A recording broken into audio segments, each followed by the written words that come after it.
जगहों पर ट्रैवल करना हम सबको पसंद होता है, लेकिन सोचिए ट्रैवलिंग अगर हमारे जीवन का एकमात्र उद्देश्य बन जाए तो, और वो भी बिना आराम करे।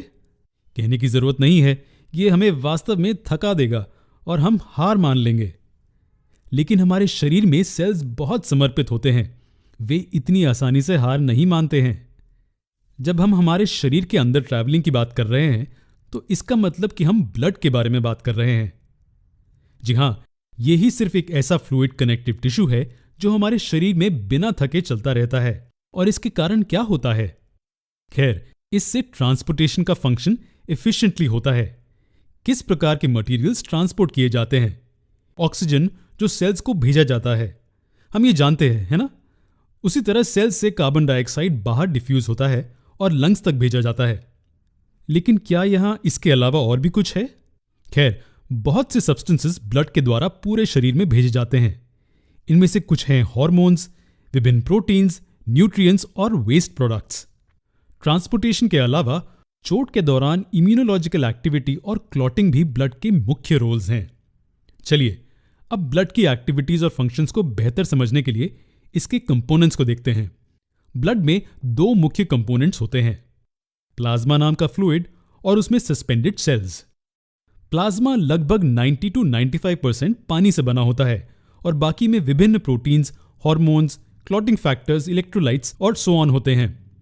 प्लाज्मा कुल ब्लड की वॉल्यूम का 55% बनाता है और फिर बाकी के 45% का क्या? जी हां, ये सेल्स से बना होता है। जब हम ब्लड को माइक्रोस्कोप के नीचे ऑब्जर्व करते हैं तो हम तीन मुख्य प्रकार के सेल देखते हैं। इनमें लाल रंग के स्फेरिकल सेल्स होते हैं, सफेद रंग के सेल्स और ये कलरलेस और शेपलेस सेल्स हैं। पहले वालों को रेड ब्लड सेल्स या आरबीसीज कहते हैं।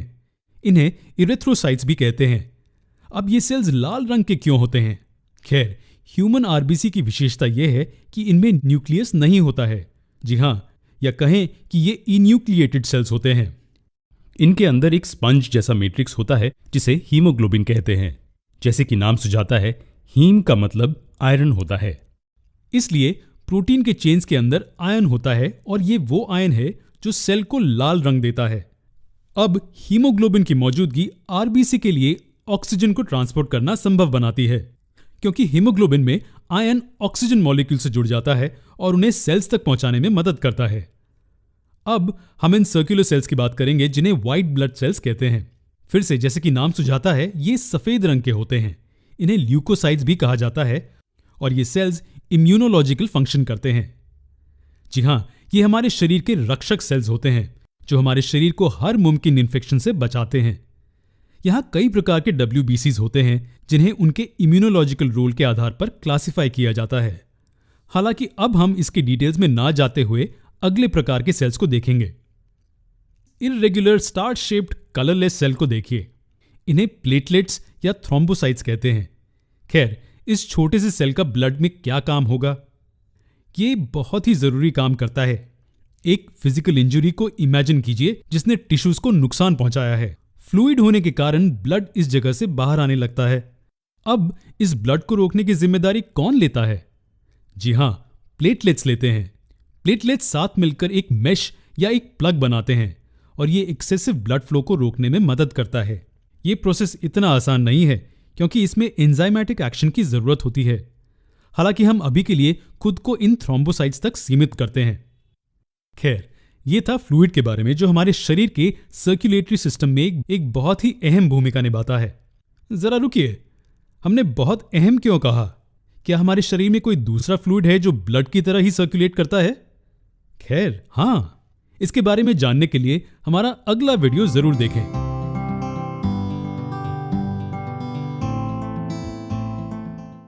उनमें टीम्स एक दूसरे के खिलाफ खेलती हैं और हर टीम का एक कैप्टन होता है जो टीम को लीड करता है। लेकिन क्या हर बार कैप्टन हर मैच को अकेले जीत सकता है? नहीं, ऐसा नहीं है। हम जानते हैं कि मैचेस जीतने के लिए टीम वर्क बहुत जरूरी है। इसी तरह हालांकि हार्ट सर्कुलेशन टीम का कैप्टन है, वो प्लेयर्स की मदद के बिना कुछ नहीं कर सकता है। तो वो जरूरी प्लेयर्स कौन हैं? ये वो हैं जो हार्ट को सर्कुलेटरी प्रोसेस को संचालित करने में मदद करते हैं। चलिए इसे आसान तरीके से समझते हैं। हम जानते हैं कि हार्ट ब्लड को पंप करता है।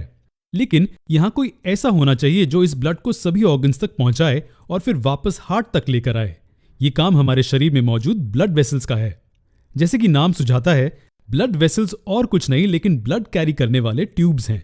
तो क्या शरीर में सभी ब्लड कैरी करने वाले ट्यूब्स समान होते हैं? खैर, ऐसा नहीं है। हम जानते हैं कि हायर एनिमल्स जैसे कि मनुष्यों में ऑक्सीजनेटेड ब्लड और डीऑक्सीजनेटेड ब्लड हमेशा अलग रखे जाते हैं। इसलिए इन दो तरह के ब्लड को कैरी करने वाले ब्लड वेसल्स भी अलग होने चाहिए, है ना? जी हां। तो इसलिए हमारे पास आर्टरीज और वेन्स होते हैं।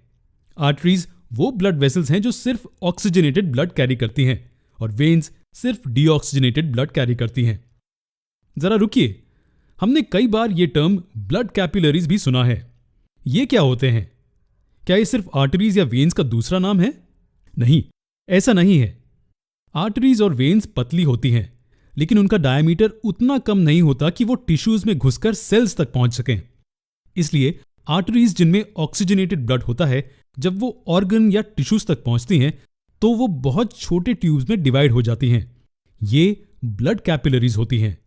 ब्लड कैपिलरीज का डायमीटर बहुत ही छोटा होता है, जो उन्हें सेल्स तक पहुंचने में और उन्हें ऑक्सीजन देने में मदद करता है। लेकिन जब इन्हें ऑक्सीजन मिल जाता है तो सेल्स को कार्बन डाइऑक्साइड देने की जरूरत होती है ना? तो ये कौन करता है? खैर, इसकी चिंता ना करें। हमारी ब्लड कैपिलरीज ऑक्सीजन देने के बाद अब कार्बन डाइऑक्साइड लेने के लिए तैयार हैं। जी हां, ब्लड कैपिलरीज सेल से डीऑक्सीजनेटेड ब्लड ले लेती हैं और जब ये टिश्यूज या ऑर्गन से बाहर निकलती हैं तो ये फिर से मिलकर वेन्स बना लेती हैं। जी हां, सभी ब्लड वेसल्स इसी तरह से एक दूसरे के साथ जुड़े होते हैं। चलिए, जो हमने अभी कहा उसकी एक आसान समरी देखते हैं। आर्टरीज ऑक्सीजनेटेड ब्लड को हार्ट से ऑर्गन्स तक लेकर जाती है। यहां ये छोटे चैनल्स में डिवाइड हो जाती है और ब्लड कैपिलरीज बनाती है, जो ब्लड वेसल्स का बहुत ही अच्छा नेटवर्क है। ये सुनिश्चित करती है कि ऑक्सीजनेटेड ब्लड टिश्यू के हर सेल तक पहुंचे। अब जैसे ही ऑक्सीजन दे दिया जाता है, ब्लड कैपिलरीज कार्बन डाइऑक्साइड लेते हुए ऑर्गन से डीऑक्सीजनेटेड ब्लड ले लेती हैं। जब वो टिश्यूज या ऑर्गन से बाहर आती है तो ब्लड कैपिलरीज जिनके पास डीऑक्सीजनेटेड ब्लड होता है वो मिलकर वेन्स बनाती हैं। वेन्स तब इस डीऑक्सीजनेटेड ब्लड को हार्ट तक लेकर जाती हैं। अब तक आपने एक चीज नोटिस की होगी कि ब्लड को पूरे शरीर में पंप करने के लिए हार्ट को बहुत जोर लगाना पड़ता है। अब ये आर्टरीज हैं जो हार्ट से ब्लड लेकर जाती हैं, इसलिए आर्टरीज को पंपिंग का दबाव झेलना पड़ता है। इसी कारण आर्टरीज की दीवारें वेन्स के मुकाबले मोटी और ज्यादा इलास्टिक होती हैं। जैसा कि हम इस डायग्राम में देख सकते हैं, आर्टरी के पास दीवारें हैं जो मोटी हैं, दूसरी ओर वेन्स की दीवारें पतली हैं। इसके अलावा वेन्स की एक अहम विशेषता यह भी है कि इनके पास वाल्व्स होते हैं। ये ब्लड का बैकफ्लो रोकती है और सुनिश्चित करती हैं कि ब्लड सिर्फ आगे की ओर बढ़े।